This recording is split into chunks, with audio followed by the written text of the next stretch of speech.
नमस्ते मित्रांनो, लग्नाची बेडी या मालिकेच्या होणाऱ्या 5 जुलैच्या भागामध्ये आपल्याला असं पाहायला मिळणार आहे की इकडे मधु आणि कृष्णा दोघीसुद्धा बोलत असतात। त्यावेळेस अचानक कृष्णा मधुच्या कानाखाली मारते आणि तिला असं म्हणते की दिसायला जेवढी गोरी भोरी आहेस ना तू, तेवढीच मनातून काळी आहेस आणि आता आपल्याला जे मिळवायचं आहे ते आपण त्या लंबूबरोबर लग्न करूनच मिळवणार असं म्हणून तिला चॅलेंज देऊन तिथून निघून जायला लागते। त्याशी लगेचच मधु चांगलीच घाबरते।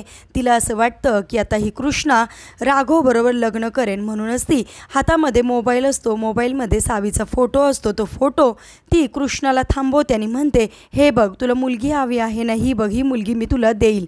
त्या क्षणी सावीचा फोटो बघितल्यानंतर इकडे सिंधू चांगलीच भावूक होते आणि मनातली मनात असं म्हणते की आता सावी तुझ्यापर्यंत पोहोचण्यासाठी मला कोणीही थांबू शकत नाही, मी आता तुला मिळवणारच, असं ती मनातल्या मनात बोलते।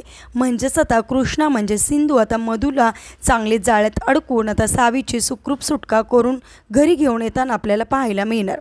असेच मालिकेच्या पुढील अपडेटसाठी तुम्ही आपल्या रंजक मराठी चॅनलला नक्की सबस्क्राईब करा। थँक्यू।